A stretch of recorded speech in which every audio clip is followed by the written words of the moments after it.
انفعنا بما علمتنا وعلمنا ما ينفعنا وارزقنا علما يقربنا إليك يا رب العالمين. اللهم فقهنا في الدين وعلمنا التأويل وافتح علينا فتوح العارفين بك يا رب العالمين. ولا حول ولا قوة إلا بالله العلي العظيم. Alhamdulillah, segala puji bagi Allah Subhanahu wa taala. Salawat dan salam pada baginda Rasulullah sallallahu alaihi wasallam, juga pada para sahabat dan tabi'in, para ulama al-amilin. Moga Allah Subhanahu wa taala menjaga kita semua daripada segala perkara yang dapat menjejaskan kesehatan kita, dapat mengganggu kehidupan kita, dan dapat menghalangi kita daripada melaksanakan kewajiban kita sebagai seorang mukmin dan umat Muhammad sallallahu alaihi wasallam. Para jamaah sekalian yang dirahmati oleh Allah Subhanahu wa taala, kita berjumpa semula di dalam ceramah agama kuliah Maghrib yang sebelum ini kita telah membincangkan sebuah topik berkenaan dengan kewajiban kita untuk memandang tinggi baginda Nabi sallallahu alaihi wasallam. Dan sebelum ini telah saya sebutkan pelbagai ayat suci Al-Quran dan juga hadis-hadis Nabi sallallahu alaihi wasallam yang mewajibkan kita, bukan hanya menggalakkan kita, akan tapi mewajibkan kita untuk menghargai baginda Nabi sallallahu alaihi wasallam, memandang tinggi, menghormati, meninggikan baginda Nabi sallallahu alaihi wasallam. Dan perkara tersebut bukan hanya diperintahkan di dalam Al-Quran, bukan hanya diperintahkan di dalam hadis Nabi sallallahu alaihi wasallam, namun juga diamalkan oleh para sahabat Nabi dan para ulama sebelum kita. Nah, perbincangan kita pada sebelum ini terhenti berkenaan dengan apa yang boleh kita lakukan pada hari ini untuk menunjukkan dan menerjemahkan sifat, menerjemahkan rasa cinta kita dan rasa penghormatan kita kepada baginda Nabi sallallahu alaihi wasallam. Sebelum ini saya telah sebutkan beberapa perkara, antaranya bagaimana yang kita lakukan apabila berziarah ke makam baginda Nabi sallallahu alaihi wasallam. Antaranya juga adalah kita tidak berbincang apabila hadis Nabi sallallahu alaihi wasallam dibacakan. Dan sekarang ni saya ingin menyebutkan lagi berkenaan dengan salah satu perkara yang sangat penting yang mesti dan boleh kita laksanakan untuk menerjemahkan rasa cinta dan kagum kita kepada baginda Nabi sallallahu alaihi wasallam. Apa dia? Dan kita masih berbincang berkenaan dengan kitab Imam Baihaqi, tuan-tuan. Jadi apa yang saya sebutkan ini adalah ringkasan daripada penjelasan Imam Baihaqi dalam kitab Syu'abul Iman. Nah, kata Imam Al-Baihaqi, salah satu perkara yang dapat kita lakukan untuk menunjukkan sifat takzim kita kepada baginda Nabi adalah dengan cara memperbanyak selawat kepada baginda Nabi sallallahu alaihi wasallam. Nah, kita sudah selalu sering mendengarkan galakan untuk berselawat kepada baginda Nabi sallallahu alaihi wasallam. Nah, sekarang ini kita ingin lebih dalam lagi berbincang berkenaan dengan apa hakikat berselawat kepada baginda Nabi sallallahu alaihi wasallam ni. Apa makna kita berselawat kepada baginda Nabi sallallahu alaihi wasallam? Nah, Allah Subhanahu wa taala dalam Al-Quran menyebutkan selawat ni dan memerintahkan kita untuk berselawat kepada baginda Nabi sallallahu alaihi wasallam. Dan kita pun telah melaksanakan perkara tersebut setiap hari di dalam solat kita. Kita mengucapkan Allahumma salli ala Sayyidina Muhammad wa ala ali Sayyidina Muhammad kama sallaita ala Sayyidina Ibrahim wa ala ali Sayyidina Ibrahim, hingga akhir hadis tersebut, hingga akhir selawat yang kita baca di dalam salat kita. Nah, sekarang apa sebenarnya makna ucapan kita Allahumma salli ala Muhammad? Apa makna ucapan kita apabila kita mengucapkan Allahumma salli ala Muhammad? Selama ini kita selalu menerjemahkan dengan ya Allah berselawatlah kepada baginda Nabi sallallahu alaihi wasallam, atau ya Allah curahkanlah selawat kepada baginda Nabi sallallahu alaihi wasallam. Nah, sekarang apa sebenarnya hakikat selawat tersebut yang kita minta itu kepada Allah Subhanahu wa taala untuk diberikan kepada baginda Nabi sallallahu alaihi wasallam. Nah, tuan-tuan dan puan-puan sekalian, makna selawat, kata seorang ulama hadis yang sangat hebat dan juga pakar di dalam ilmu bahasa, yaitu Imam Al-Halimi, adalah seorang ulama yang sangat hebat, tuan-tuan, di zaman dia. Beliau mengatakan makna Allahumma salli ala Muhammad, Allahumma azim Muhammadan fid dunya bi'i'la'i zikrihi wa izhari da'watihi wa ibqa'i syari'atihi. Kata beliau, makna selawat sebenarnya adalah, ya Allah, agungkanlah Muhammad di dunia dan agungkanlah Muhammad di akhirat. Sebab kata beliau, as-salat secara bahasa, salat secara bahasa maknanya adalah ta'zim. Salat secara bahasa maknanya adalah ta'zim. Apa makna ta'zim? Yaitu kita mengagungkan sesuatu.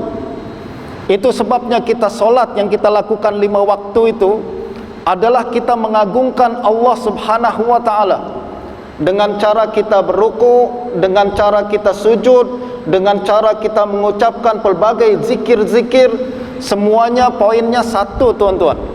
Dia adalah mengagungkan Allah Subhanahu wa ta'ala, mengagungkan dan memuji Allah Subhanahu wa ta'ala. Itu adalah inti salat. Apabila kita mengatakan, ya Allah, berikanlah salawat kepada baginda Nabi sallallahu alaihi wasallam, maka dia bermakna, ya Allah, agungkanlah Muhammad sallallahu alaihi wasallam. Berikanlah baginda Nabi sallallahu alaihi wasallam keagungan, ketinggian darjat, kemuliaan, sama ada di dunia dan sama ada di akhirat. Beliau mengatakan Allahumma salli ala Muhammad bermakna Allahumma azim Muhammadan fid dunya, ya Allah, muliakanlah Muhammad di dunia, bi'i'la'i zikrihi, dengan cara meninggikan namanya. Jadi kita minta kepada Allah Subhanahu wa ta'ala, ya Allah, agungkanlah baginda Nabi sallallahu alaihi wasallam di dunia. Dengan apa? Dengan cara Nabi, nama Nabi sallallahu alaihi wasallam ditinggikan, dimuliakan. Wa izhari da'watihi, dan juga menangkan risalah dakwah agama yang dibawa oleh Muhammad sallallahu alaihi wasallam. Wa ibqa'i syari'atihi, dan juga kekalkanlah syariat yang dibawa oleh Muhammad sallallahu alaihi wasallam. Maknanya, tuan-tuan, apabila kita mengucapkan salawat, bermakna kita meminta agar Allah Subhanahu wa ta'ala memuliakan baginda Nabi dan juga memuliakan agama yang dibawa oleh baginda Nabi dan juga memuliakan umat yang telah dibawa oleh baginda Nabi sallallahu alaihi wasallam. Maknanya doa kita ni bukan doa untuk satu orang, tapi doa untuk satu bangsa, satu umat. Tuan-tuan kena ingat, tuan-tuan, kenapa kita kena disuruh memperbanyak selawat? Sebab sekali lagi, selawat bukan hanya untuk satu orang, iaitu baginda Nabi sallallahu alaihi wasallam, tapi juga dia adalah permintaan agar Allah Subhanahu wa ta'ala mengagungkan baginda Nabi, mengagungkan agama yang dibawa oleh Nabi, dan mengekalkan syariat yang dibawa oleh Nabi di dunia. Nanti di akhirat juga, wa fil akhirati bitashfi'ihi fi ummatihi, dan di akhirat, ya Allah, muliakanlah baginda Nabi dengan cara berikanlah syafaat kepadanya untuk menolong umat-umat yang bermasalah ni. Wa ajzil ajraka wa masubatah, dan juga perbanyak pahala dan ganjaran kepada baginda Nabi sallallahu alaihi wasallam di akhirat. Maknanya salawat, sekali lagi, dia adalah permintaan kita agar Allah mencurahkan pelbagai kemuliaan, pelbagai keagungan, pelbagai kehebatan kepada baginda Nabi di dunia, dan juga pelbagai kehebatan kepada baginda Nabi di akhirat. Soalan kita, kenapa Ustaz kita minta agar baginda Nabi diberikan perkara tersebut? Bukankah Allah Subhanahu wa ta'ala telah bagi baginda Nabi perkara itu? Kita tak minta pun Allah telah bagi, kan? Allah telah bagi banyak kemuliaan kepada baginda Nabi. Itu sebabnya diturunkan surah Inna a'tainakal kautsar. Sesungguhnya kami telah memberikan engkau, wahai Muhammad, nikmat yang sangat banyak. Para ulama mengatakan nikmat yang sangat banyak itu adalah nikmat-nikmat yang Allah bagi kepada baginda Nabi di dunia, dan nikmat-nikmat yang Allah bagi kepada baginda Nabi di akhirat. Nikmat yang terlalu banyak, tidak terkira, tidak terhitung, dan hanya khas dibagi kepada baginda Nabi sahaja. Nah, soalan kita sekarang, kenapa kita mesti meminta lagi kepada Allah perkara tersebut? Bukankah, adakah kalau kita tak mintakan Nabi tak dapat? Tak macam tu. Kita tak minta pun Allah dah bagi. Lalu kenapa kita mintakan kepada baginda Nabi juga? Sebab tuan-tuan, Nabi mengatakan dalam sebuah hadis, barang siapa yang berdoa untuk saudaranya, maka malaikat akan menjawab walaka bimisl. Betul tak? Siapa yang berdoa kepada saudaranya, ya Allah, berilah rizki bagi saudara saya, ya Allah, ampunkanlah saudara saya, ya Allah, sembuhkanlah adik-beradik saya, misalkan kita doakan. Setiap kita doa macam tu tuan-tuan, malaikat menjawab amin walaka bimisl. Ya Allah, kabulkan permintaan dia dan bagi dia juga seperti mana yang dia minta. Jadi kalau kita minta pada saudara kita, kita minta kesehatan, ya Allah, berikan kesehatan untuk saudara kita, sebenarnya itu juga adalah permintaan untuk kita juga, agar mendapat seperti mana yang kita doakan kepada saudara kita tersebut. Nah, kalau kita meminta kepada baginda Nabi, meminta kepada Allah agar Allah muliakan baginda Nabi, siapa sebenarnya yang paling banyak mendapatkan manfaat tersebut? Kita sendiri tuan-tuan, betul tak? Setiap kali kita minta, ya Allah, muliakan baginda Nabi, muliakan baginda Nabi di dunia dengan melakukan perkara ni, dengan diberikan ni, diberikan tu. Kita minta juga, ya Allah, muliakan baginda Nabi di akhirat dengan diberikan darjat yang tinggi, kemuliaan, syafaat dan wasilah dan lain sebagainya. Sebenarnya tuan-tuan, itu semua kembali untuk kita juga. Itu sebabnya dalam hadis Nabi mengatakan, man shalla alayya salatan sallallahu alaihi ashran. Siapa yang berselawat untuk aku 1 kali, maka dia akan mendapat selawat daripada Allah 10 kali. Tengok tuan-tuan, yang paling banyak dapat manfaat siapa? Kita. Kita minta agar Allah Subhanahu wa taala muliakan baginda Nabi. Sebenarnya pada saat itu juga malaikat mendoakan agar kita juga dapat apa yang kita doakan kepada baginda Nabi sallallahu alaihi wasallam. Nah, ini kelebihan yang kita dapat apabila kita berselawat kepada baginda Nabi sallallahu alaihi wasallam. Nah, Imam Al-Halimi berkata, apabila kita mengucapkan Allahumma salli ala Muhammad, ya Allah, selawatlah kepada baginda Nabi sallallahu alaihi wasallam. Dalam kalimat ni tuan-tuan terdapat satu makna. Apa dia? Sebenarnya perkara yang dapat mengagungkan baginda Nabi tak ada siapa yang mampu melakukannya melainkan Allah Subhanahu wa taala. Kita tak mampu mengagungkan baginda Nabi dengan setinggi-tingginya. Itu sebabnya kita minta Allah yang buat kepada baginda Nabi sallallahu alaihi wasallam. Sebab Allah Subhanahu wa taala yang maha kuasa untuk menempatkan baginda Nabi dalam tempat yang paling tinggi di dunia, dalam tempat yang paling tinggi di akhirat. Dan Allah Subhanahu wa taala telah melakukan perkara tersebut. Tuan-tuan, Masya Allah, kalau kita perhatikan apa yang berlaku pada hari ini, kita akan nampak bahawa Allah Subhanahu wa taala adalah Tuhan yang telah menempatkan baginda Nabi dalam darjat yang paling tinggi. Walau seluruh dunia, andaikan seluruh dunia ingin merendahkan baginda Nabi sallallahu alaihi wasallam, baginda tetap mulia. Tak ada sesuatu pun yang boleh merendahkan baginda Nabi sallallahu alaihi wasallam. Kenapa? Sebab Allah telah muliakan baginda Nabi sallallahu alaihi wasallam. Sekarang kita tengok apa yang berlaku di Perancis. Mereka mengulang semula apa yang telah mereka lakukan beberapa tahun yang lepas. Mereka menerbitkan satu gambar yang merendahkan baginda Nabi sallallahu alaihi wasallam, mencoba untuk merusak image baginda Nabi sallallahu alaihi wasallam. Apa yang berlaku? Adakah perkara tersebut merendahkan baginda Nabi? Kita boleh nampak tuan-tuan, tak menurunkan darjat baginda Nabi sedikit pun. Apa yang berlaku adalah apa yang mereka lakukan itu kembali kepada mereka sendiri. Apabila mereka hendak merendahkan baginda Nabi, mereka sendiri yang kemudian direndahkan oleh seluruh dunia. Kita boleh nampak umat Islam bersatu apabila berbincang tentang baginda Nabi sallallahu alaihi wasallam. Apabila mereka berbincang tentang baginda Nabi, tak ada sesuatu yang lebih mulia di hati mereka. Tak ada sesuatu yang lebih mereka cintai berbanding baginda Nabi sallallahu alaihi wasallam. Aku mungkin tak solat, tapi kalau aku nampak orang menghina baginda Nabi, macam kita pun naik marah, tuan-tuan. Betul tak? Kita pun nampak macam tak happy tentang perkara tersebut.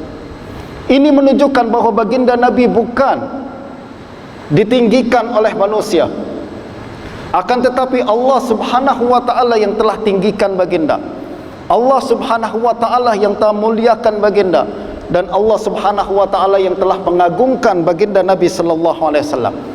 Nah, itu sebabnya kita meminta selawat Allahumma salli ala Muhammad. Ya Allah, turunkanlah keagungan, kemuliaan kepada baginda Nabi, sebab kami tak mampu menempatkan baginda Nabi di tempat yang sepatutnya. Hanya Engkau yang mampu melakukan perkara tersebut. Itu makna Allahumma salli ala Muhammad wa ala ali Muhammad. Nah, di dalam salawat juga, tuan-tuan, kita ada makna Allahumma salli ala Muhammad wa ala ali Muhammad. Terus juga ada kalimat wa barik ala Muhammad, betul tak? Dan berkatilah, turunkanlah keberkatan kepada Sayyidina Muhammad dan juga kepada keluarga Sayyidina Muhammad. Apa makna keberkatan di sini? Apa makna barik di sini?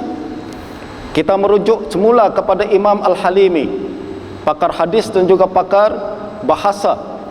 Beliau mengatakan asal barik diambil daripada kalimat al-barakah, dan asal kalimat barakah bermakna ad-dawam.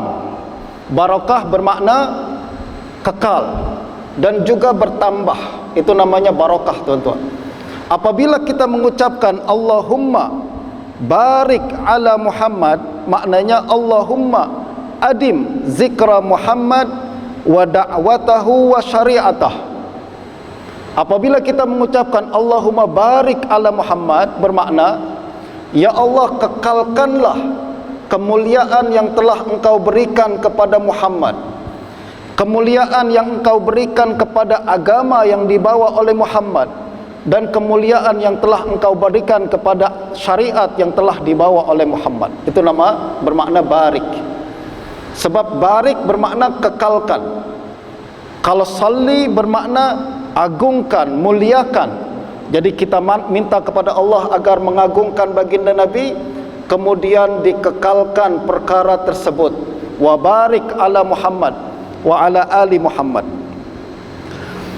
Nah, apabila kita mengetahui makna kalimat salli ala Muhammad wa barik ala Muhammad, kita nampak bahawa perkara ni, tuan-tuan, adalah salah satu dedikasi kita, salah satu usaha kita untuk mengagungkan baginda Nabi sallallahu alaihi wasallam. Kita kena mengagungkan baginda Nabi. Paling kurang yang kita lakukan adalah dengan mengucapkan selawat yang difahami. Betul tak? Selama ni kita mungkin banyak baca selawat lah, akan tapi dengan pemahaman yang betul berkenaan dengan selawat yang kita baca kepada baginda Nabi, maka nilai selawat tersebut juga akan semakin baik lagi, dan kualiti dia juga semakin tinggi. Nah, berbincang berkenaan dengan selawat ni, tuan-tuan, ada ucapan daripada seorang sahabat Nabi bernama Abdullah ibnu Mas'ud radhiyallahu anhu. Beliau mengatakan macam ni, tuan-tuan, untuk tunjukkan bahawa para sahabat mereka selawat serius. Mereka selawat bukan setakat cakap, ulang berkali-kali, berapa ratus kali dibaca, tak penting berapa ratus kali. Sebenarnya antara quality dengan quantity, lebih bagus quality. Berbanding orang yang berselawat 1000 kali tapi tak faham dan tak mengerti apa makna bacaan yang dia baca, dengan selawat 1 kali yang kita lakukan dengan pemahaman yang betul, dengan pemahaman yang mendalam berkenaan dengan makna selawat, maka yang satu ni lebih baik tuan-tuan.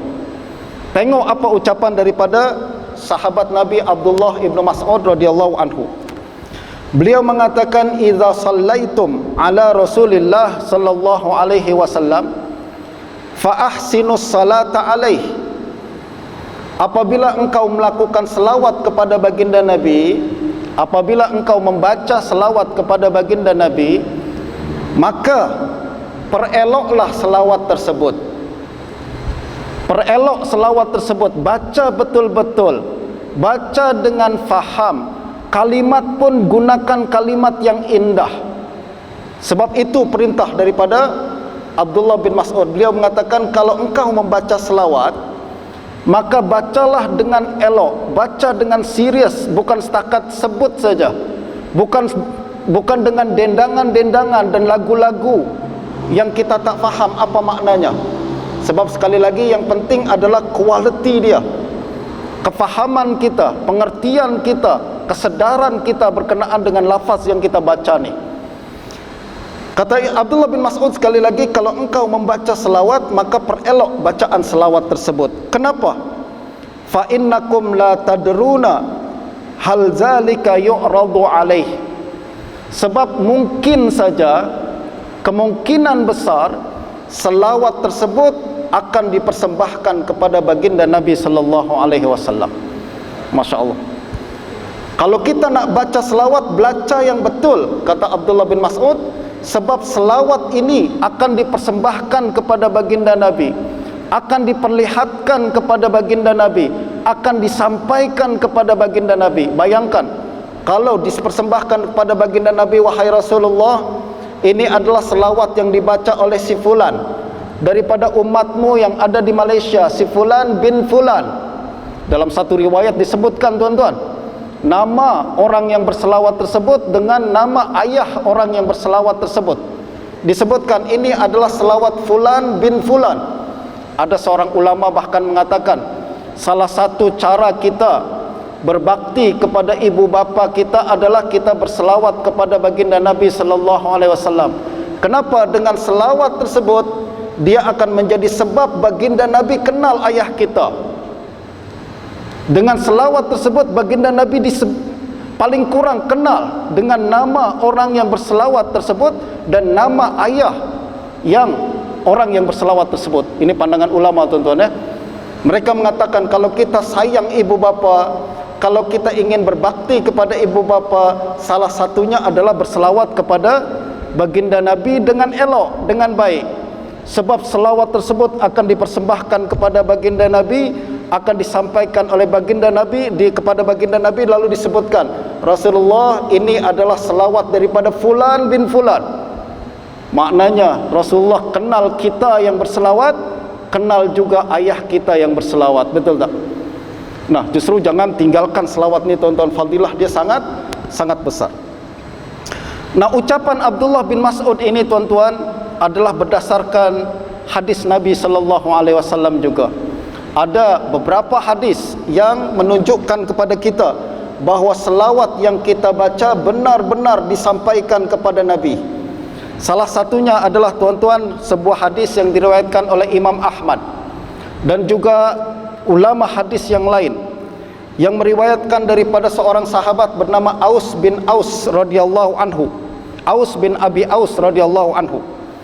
Beliau berkata, Rasulullah sallallahu alaihi wasallam pernah bersabda, min afdali ayyamin yaumul jumu'ah. Kata Nabi, hari yang paling mulia adalah hari Jumat. Hari yang paling mulia adalah hari Jumat. Fihi khuliqa Adam. Pada hari Jumat tersebut Nabi Adam diciptakan. Wa fihi qubid. Pada hari itu juga Nabi Adam meninggal dunia. Wa fihi nafkhah wa fihi sa'qah. Pada hari itu juga akan berlaku hari kiamat yang menghancurkan seluruh alam semesta, dan pada hari itu juga akan berlaku penghidupan semula makhluk-makhluk daripada kematian, kebangkitan semula makhluk daripada kematian. Fa'aksiru minas salati fihi Fa'aksiru minas salati alayya fih. Justru kata Nabi, perbanyaklah selawat kepadaku pada hari Jumat tersebut. Jadi Nabi berbincang berkenaan dengan hari Jumat sebagai hari yang paling mulia. Oleh karena dia hari yang paling mulia, maka perbanyaklah selawat kepada baginda Nabi sallallahu alaihi wasallam. Ada ucapan seorang ulama sangat bagus berkenaan dengan syarah hadis ni, tuan-tuan. Ulama tu bernama Syekh Syamsul Haq Abu Tayyib Al-Abadi. Beliau adalah seorang ulama India yang menulis kitab Aunul Ma'bud Syarah Sunan Abu Daud.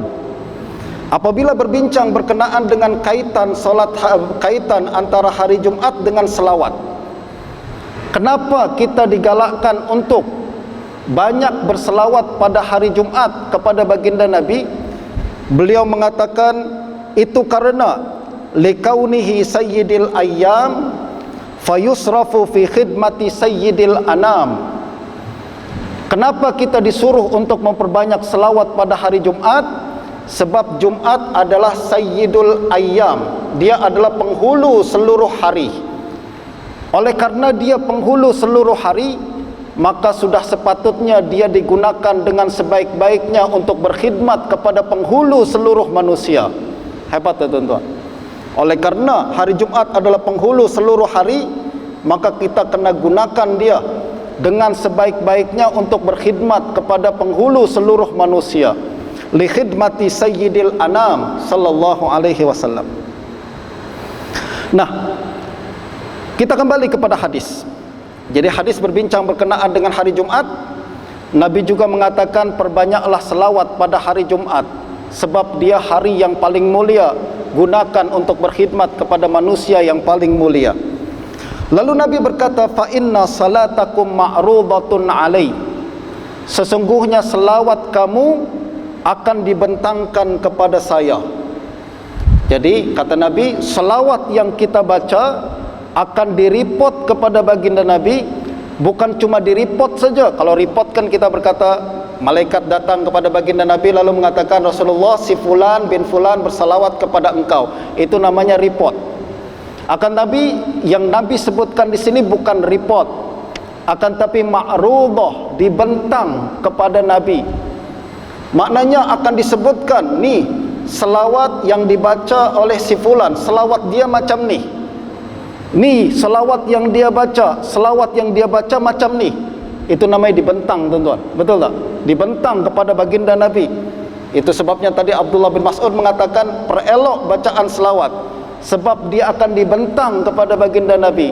Ada orang yang selawat singkat saja, Allahumma salli ala Muhammad, singkat. Tentu berbeza dengan orang yang berselawat lebih panjang daripada tu. Allahumma salli ala Muhammad wa ala ali Muhammad kama sallaita, dan seterusnya, betul tak? Dan pelbagai bentuk-bentuk selawat yang lain.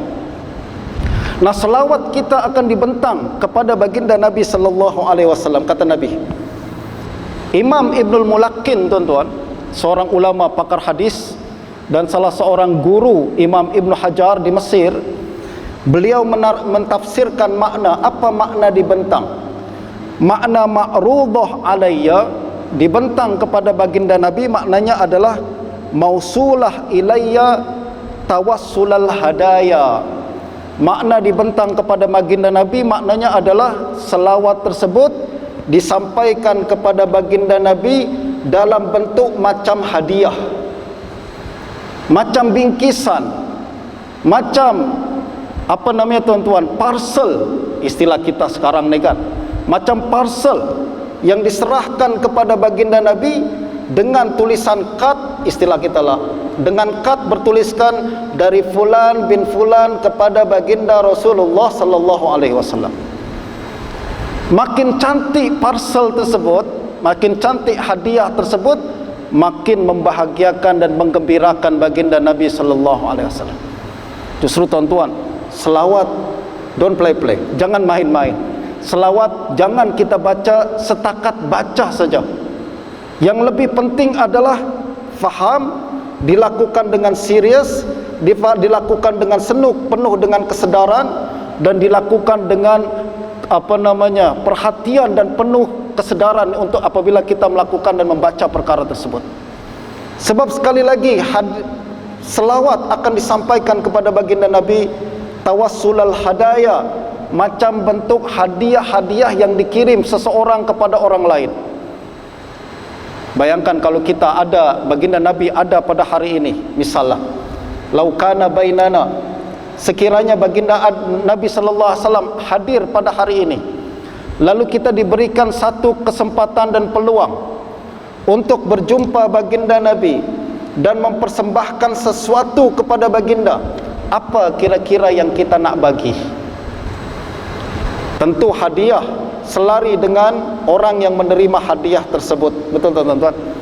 Hadiah yang kita bagi kepada budak kecil berbeza dengan hadiah yang kita bagi kepada orang dewasa. Hadiah yang kita bagi kepada orang dewasa yang darjat dia rendah berbeza dengan hadiah yang kita bagi kepada orang dewasa yang darjat dia tinggi. Perbezaan darjat itu akan menentukan hadiah apa yang akan kita bagi.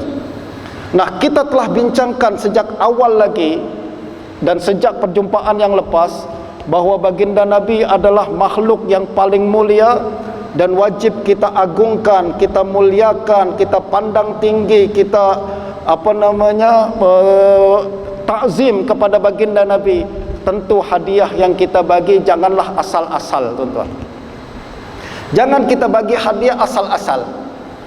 Siapa yang berselawat dengan asal-asal saja, ibarat seseorang yang memberikan hadiah kepada seorang menteri atau perdana menteri setakat satu gula-gula saja. Kita jumpa perdana menteri, ni perdana menteri, happy birthday ya. Saya sengaja pada hari ini, pada hari jadi tuan menteri ni datang dengan membawa hadiah. Oh, orang bayangkan hadiah yang dia bagi kepada menteri, tentulah ada yang kasih BMW ke, dia kasih pelbagai hadiah-hadiah yang mahal, jam tangan Rolex yang mahal ke. Tiba-tiba dia kata saya bagi nih gula-gula harga RM1. Saya rasa tak senonoh perbuatan macam tu, betul tak? Tak patut perbuatan yang macam tu kita lakukan.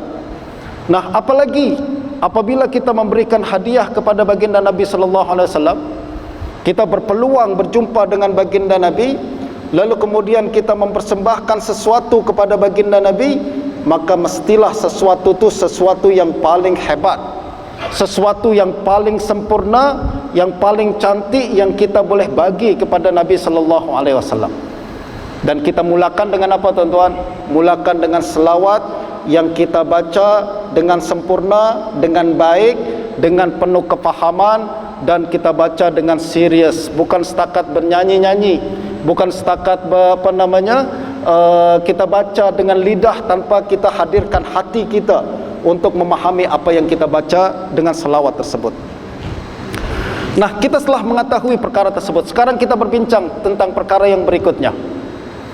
Kalau saya ingin memberikan selawat yang terbaik kepada baginda Nabi, ada tak selawat yang terbaik yang boleh kita baca? Apa kira-kira bentuk bacaan selawat yang paling baik yang kita baca sebagai hadiah kita kepada baginda Nabi sallallahu alaihi wasallam? Sebab di luar sana, tuan-tuan, banyak selawat-selawat, pelbagai bacaan selawat. Ada selawat tafrijiyah, betul tak? Ada selawat banyak lagi selawat-selawat yang lain. Soalan, selawat yang paling baik, selawat yang paling sempurna, yang paling cantik untuk kita hadiahkan kepada baginda Nabi, selawat yang mana satu? Pandangan saya, tuan-tuan, selawat yang terbaik adalah selawat yang diajarkan oleh Nabi sendiri untuk kita baca. Sebab banyak selawat-selawat di luar sana, tuan-tuan, dia adalah bacaan yang diajarkan oleh bukan Nabi, akan tapi diajarkan oleh para ulama kita. Saya tak kata salah, jangan ambil pandangan saya mengatakan bahawa saya kata salah bacaan selawat-selawat itu, tak. Saya tak kata macam tu. Saya berbincang berkenaan dengan mana yang terbaik, berbanding semua bentuk-bentuk selawat yang ada di luar sana, yang ada di pelbagai buku. Selawat mana yang paling baik? Selawat yang paling baik adalah selawat yang diajarkan sendiri oleh Nabi sallallahu alaihi wasallam. Sebab baginda adalah orang yang paling faham, dan ucapan yang diajarkan baginda adalah ucapan yang paling fasih, ucapan yang paling sempurna, yang paling sopan. Itu sebabnya bacaan yang diajarkan oleh Nabi adalah bacaan yang terbaik. Soalan kita adalah, apa bacaan yang diajarkan oleh Nabi untuk kita baca dalam selawat ni? Tuan-tuan, bacaan yang kita baca, bacaan selawat yang terbaik tersebut diajarkan Nabi, itu adalah selawat yang kita baca dalam tasyahud kita. Selawat yang kita baca dalam tasyahud kita. Imam Bukhari meriwayatkan daripada seorang ulama tabi'in bernama Abdurrahman ibnu Abi Layla. Dia seorang ulama tabi'in di Kufah, tuan-tuan. Beliau berkata, laqiyani Ka'ab ibnu Ujrah. Satu hari saya berjumpa dengan seorang sahabat Nabi yang bernama Ka'ab bin Ujrah. Lalu Ka'ab berkata, ala uhdi laka hadiyah. Wahai Abdullah, wahai Abdurrahman bin Abi Layla, saya sangat cinta dan sayang kepadamu. Maukah engkau saya berikan satu hadiah? Tengok ni, hadiah, tuan-tuan. Hadiah yang terbaik adalah ilmu. Jadi kata Ka'ab bin Ujrah, seorang sahabat, beliau jumpa dengan seorang ulama tabi'in. Dia katakan, aku sangat cinta kepadamu, itu sebabnya saya nak bagi satu hadiah. Awak nak terima ke tak nak terima? Tentulah nak terima, betul tak? Apa hadiah dia? Hadiahnya adalah macam ni. Saya nak cerita kepada awak. Satu hari baginda Nabi SAW keluar daripada rumahnya, kemudian berjumpa dengan para sahabat.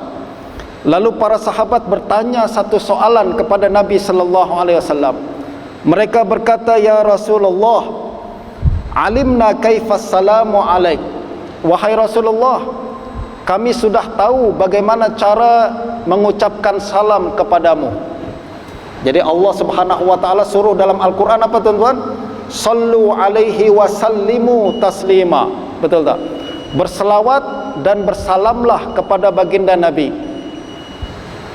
Saya tambah sikit, tuan-tuan, dalam 1 minit 2 minit ni. Allah Subhanahu wa taala suruh kita melakukan selawat dan salam. Justru para sahabat berkata, Rasulullah, saya sudah tahu bagaimana cara mengucapkan salam kepadamu. Bagaimana mereka tahu, tuan-tuan? Sebab Nabi telah ajarkan mereka cara mengucapkan salam, yaitu dalam doa tasyahud.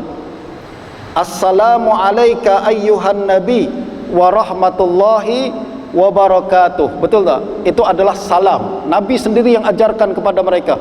Nih, kalau nak baca tasyahud, baca macam ni, at-tahiyat sampai akhir, lalu assalamu alayka ayyuhan nabi. Jadi sahabat sudah tahu bagaimana cara mengucapkan salam kepada baginda Nabi. Lalu mereka bertanya, Rasulullah, kami tahu cara mengucapkan salam, tapi kami belum tahu bagaimana mengucapkan selawat. Sebab Al-Quran suruh selawat dan juga salam. Nah, sekarang tolong ajarkan bagaimana kami berselawat kepada baginda Nabi sallallahu alaihi wasallam. Baginda kemudian mengajarkan kepada mereka bagaimana melakukan selawat ni. Kata Nabi, qulu, ucapkanlah, Allahumma salli ala Muhammad wa ala ali Muhammad kama sallaita ala ali Ibrahim innaka Hamidum Majid. Allahumma barik ala Muhammad wa ala ali Muhammad kama barakta ala ali Ibrahim innaka Hamidum Majid. Jadi ini kalimat yang diajarkan oleh baginda Nabi. Macam beza sikit lah, Ustaz, dengan yang kita baca, betul tak? Beza sikit, ya, itu adalah riwayat yang lain. Yang kita baca riwayat yang lain, tuan-tuan. Ini satu riwayat. Riwayat yang lain adalah yang biasa kita baca dalam solat tersebut. Apakah yang kita baca dalam solat tersebut sudah betul? Betul.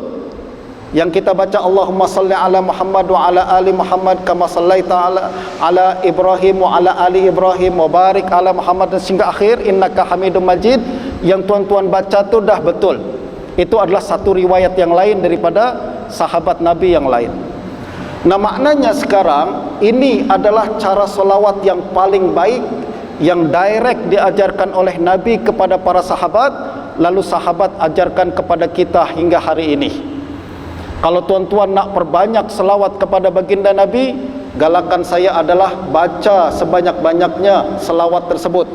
Bukan setakat kita baca di dalam solat saja, baca juga di luar solat kita. Semakin banyak yang kita baca, semakin baik dan semakin sempurna takzim kita kepada baginda Nabi sallallahu alaihi wasallam.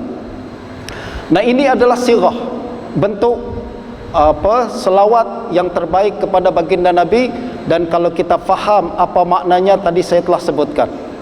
Maknanya adalah Allahumma salli ala Muhammad, bermakna ya Allah, berilah keagungan, takzim, kemuliaan kepada baginda Nabi sallallahu alaihi wasallam dan kepada keluarga baginda Nabi, sebagaimana engkau memberikan takzim, kemuliaan juga kepada Nabi Ibrahim dan keluarga Ibrahim.